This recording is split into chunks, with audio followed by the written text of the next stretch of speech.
I knew my family never saw much in me, but nothing cut deeper than hearing my own brother tell a room full of relatives that my life was proof some people just never become anything. He said it like a fact, like I wasn't even there. And in that moment, something in me cracked so quietly no one noticed. Except me. I'm Victoria. I reached Portland just as dusk tightened over the city, the cold settling in a thin, brittle layer that coated everything it touched. The maple leaves along the street gathered in uneven piles, and for a moment I felt the odd ache of remembering a place that no longer felt like mine. When I stepped out of the car and saw my brother's two-story house again, the familiarity struck me and slipped away just as quickly, like something I couldn't quite hold. Michael opened the door with a smile that wavered at the edges, his eyes scanning me as if comparing this version of me with one he'd stored away years ago. Laura appeared behind him, still holding a wooden spoon, her greeting warm in sound but distant in intent. I slipped off my coat and hung it by the door, the faint brine still clinging to it, a reminder of the life I'd built far from here. The kitchen glowed softly, filled with faces I had known all my life, yet I felt strangely removed, as if I were walking into a photograph rather than a memory. They asked how Maine was, whether it felt lonely, if I ever thought of moving back somewhere more connected. Their curiosity was polite, careful, and unmistakably probing. I answered lightly, giving them only what was necessary, silverware scraped gently as dinner was served, pulling up the ghosts of quieter meals when my mother still presided at the head of the table.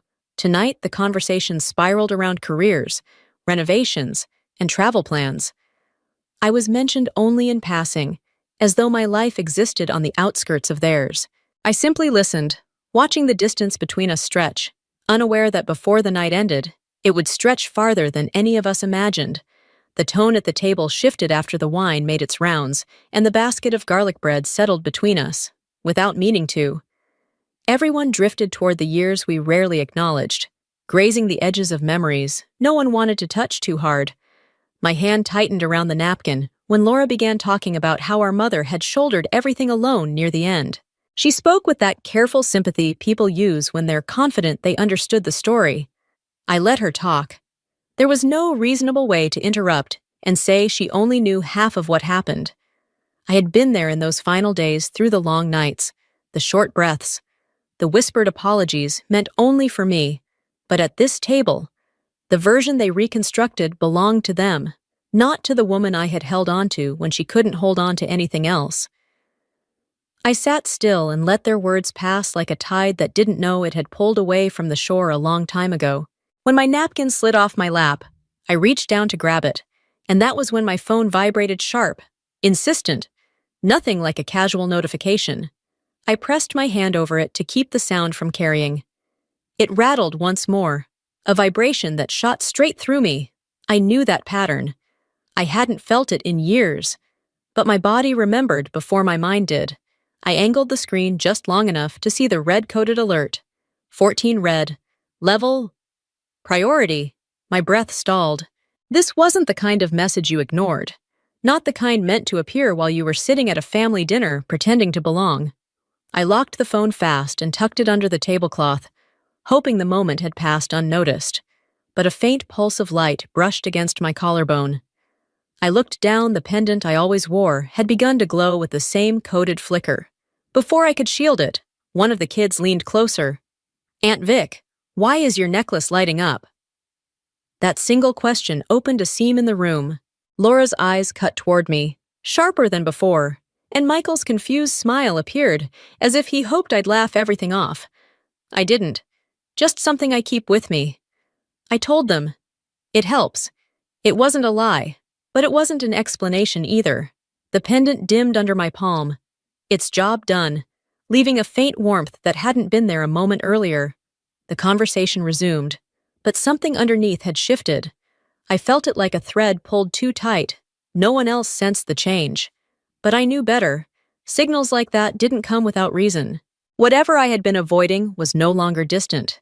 It had found me right here, in the one place I had hoped to slip through unnoticed. And from that quiet flicker onward, nothing about the night would stay ordinary. I stayed at the end of the table, keeping my eyes on the glass in front of me so I wouldn't have to meet the glances circling from either side. What had started as mild awkwardness had thickened into something heavier, something that clung to every pause in conversation. The harmless chatter from earlier began to sharpen, slipping into comments that carried a different weight. Each time someone mentioned careers or stability or achievements, I could feel Michael's gaze land on me before drifting away again, as if waiting for me to flinch. It felt strangely familiar, the way the room tilted back toward old habits. I hadn't felt this particular kind of scrutiny since I was 17, sitting at the same table, knowing every opinion about my future had already been decided without me. Laura leaned back with her wine, her tone playful on the surface but edged underneath. Life up in Maine must be pretty quiet, right? Not much going on day to day. Her husband followed with an attempt at a laugh, asking if I'd ever thought of moving somewhere with more opportunities, maybe even back to Portland where things were supposedly happening. Their questions slid in smoothly, but none of them were meant to understand anything about me. They were reminders, gentle, practiced reminders of where they believed I belonged, in the unspoken hierarchy of this family. When dessert plates were placed in front of us, Michael set his down with a firmness that belonged more to a different kind of conversation. He looked straight at me, and there was no attempt to hide what he wanted. 12 years gone. Vic, no one knows where you've been or what you've been doing. You only show up when someone reaches out. I just want to understand where your life is heading. Everything at the table stilled. The adults froze mid-movement. The kids stopped tapping their spoons. No one dared fill the silence. They just watched me, waiting for a confession I had no intention of giving. I kept my voice steady when I finally answered. Enough to live quietly. Michael frowned, unsatisfied. Quiet isn't a direction. You need something more concrete. He wanted remorse. He wanted validation for the picture he'd drawn of me all these years. I didn't give him either. My silence pushed him further. You had potential once, but it's like you drifted off course for over a decade. Don't you think the rest of us wonder how it came to this? The word he used sank quickly, rippling through the room. I heard a faint vibration behind me, a soft tremor through the window pane. Maybe it was the wind.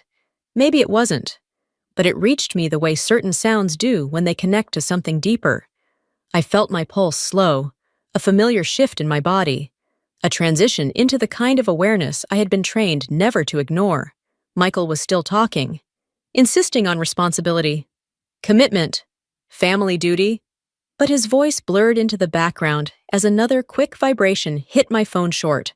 Sharp, unmistakable. I covered the movement by adjusting my napkin, steadying my breath as I pressed the screen to silence. This was no ordinary alert.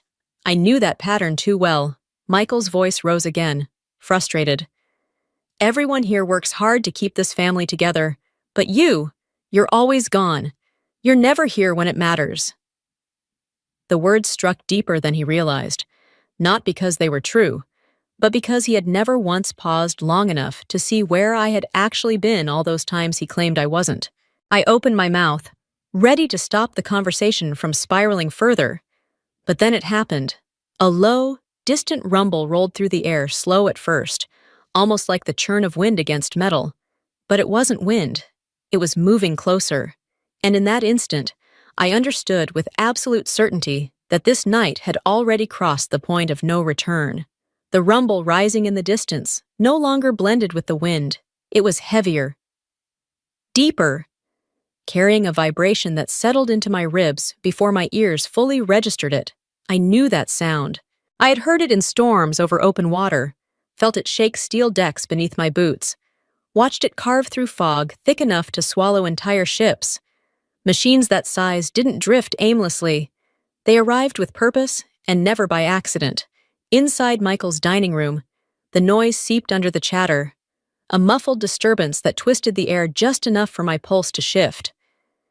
Every instinct I had learned through years of conditioning snapped awake. When that kind of engine pushed this low, it meant someone had been trying to reach me for longer than my family would ever understand. If they were here in the person, then remote channels had failed, or time had run out. Laura paused mid-sentence, her hand suspended halfway to her mouth.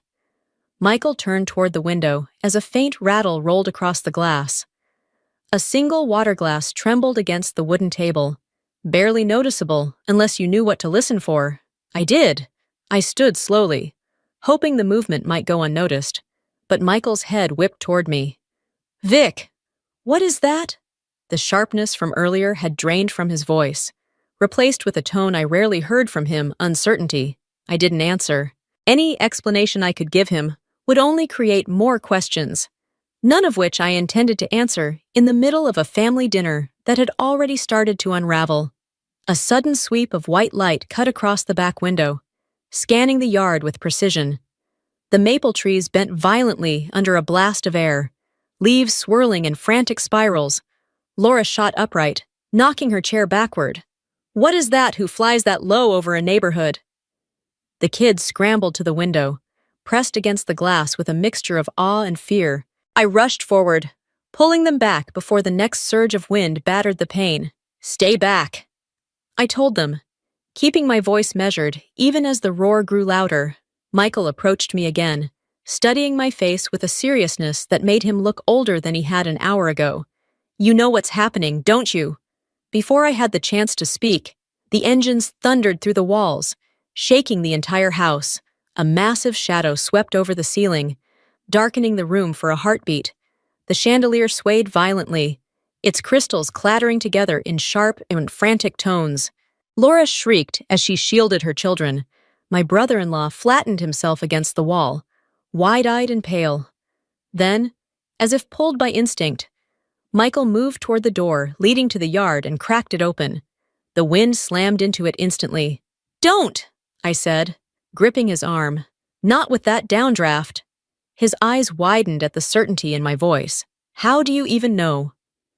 The question died on his lips as the MH-60S Seahawk dropped fully into view, descending straight into the backyard. The lawn erupted into chaos.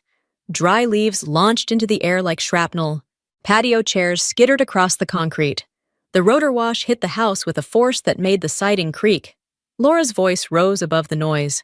"Who are they here for, Michael? Close the door." He peeked through the curtain again, face drained of every trace of color. "Someone's getting out." I didn't need to look. I recognized the silhouette before it even touched the ground. The helmet, the stance, the precision, every detail belonged to a unit that never deployed, unless the stakes had reached a level most civilians would never even hear whispers about. Laura turned toward me, hands trembling. "Vic, what did you get yourself into?" I drew a long, steady breath. Whatever was coming couldn't be stopped by explanations or reassurances. Then came the knock. Not a polite tap or a frantic pounding three firm. Efficient strikes from someone trained to communicate urgency without wasted motion. Michael froze mid-step. No one dared move. I walked toward the door. This time, no one tried to interfere. The roar outside swallowed every sound inside the house as I pulled the handle. Wind whipped against my face the moment the door cracked open. And there he stood, illuminated by the helicopter's floodlights helmet tucked under one arm. Radio cable dangling from his flight suit, eyes locked on mine with absolute purpose. In that moment, with the engines thundering behind him, I knew the truth with cold clarity. Tonight had crossed a line, and there was no going back. The officer stood framed in the doorway of Michael's back porch, his breath fogging in the cold night air. He adjusted the volume on his headset with a practiced touch, then swept his gaze across the yard to confirm the landing zone was secure. When his eyes locked on me, his posture snapped into rigid precision, heels clicking together in a movement drilled into him long before tonight. "Ma'am," he said, his voice cutting clean through the roar of the rotor blades overhead. "We had to approach directly. Long-range communications are experiencing severe interference." Behind me, I heard Laura release a sound that was half gasp, half stunned choke. Michael remained frozen, wide-eyed, trying to make sense of the scene unfolding in his own backyard. I leaned slightly into the wind, letting the sting of salt and engine exhaust ground me. "Priority level," I asked, keeping my tone level. "Level Omega." He answered instantly. 3 active hot zones. We've been waiting for confirmation of your location for 20 minutes. 20 minutes? While Michael dissected my life at the dinner table, the world outside had been trying to reach me with an urgency only a handful of people ever encountered. Inside the house, frantic whispers rose disjointed, panicked, scraping at the edges of the moment. I didn't turn toward them. My attention stayed fixed on the officer. Formation established, I asked. Assembling at Trident Pier. Admiral? That name hit me like a cold blade down my spine. They never used it unless every other barrier had fallen. I nodded slowly. Understood. I need 3 minutes. He didn't question it. He simply gave a crisp salute and stepped back into the blinding wash of the helicopter lights. When I closed the door, the house felt different, smaller, tighter. Every face stretched with confusion and dawning fear. They formed an unintentional semicircle around me, as if bracing for an answer they weren't ready to hear. Laura spoke first, her voice thin. Vic, what is happening? Why did he call you that before I could respond? Michael cut in, speaking in a hoarse whisper, as though the officer might still be listening. Admiral, is that actually you? The look on his face was one I had never seen on him. Not dominance, not judgment, but fear. God, not fear of me. Fear that the story he'd believed about me his whole life had never been true. I answered softly, without apology or embellishment. It's a name for the work I do, not for family dinners. The silence that followed pressed heavy against the walls, settling over all of them like a cold, undeniable truth. Michael braced himself against the edge of the table, gripping it as though he needed something solid to keep from collapsing under the weight of what he had just witnessed. His children clung to their parents' legs, staring at me with wide, unblinking eyes, as if I had shifted into someone they could no longer recognize. Laura stepped forward, confusion tightening her voice. How long have you been in the military? Why didn't you ever say anything? How could none of us know? Because I wasn't allowed to. I answered, keeping my tone calm, steady, unmoved by the storm building around us, and because even if I had said something, no one would have believed me. The truth hung there, sharp and slow, settling into the floorboards. It wasn't anger. It wasn't accusation. It was simply the reality I had lived with. Michael shook his head, an incredulous laugh breaking in his throat but never forming fully. My God, how is it where did you go? What were you doing all those years? We all thought you were just drifting. I held his gaze. I wasn't drifting. I was doing the work assigned to me, and that work was never meant to be understood in this house. From the far corner, my brother-in-law finally found his voice, trembling as he spoke. If they came for you the way they just did, that means tonight, something serious is happening, doesn't it?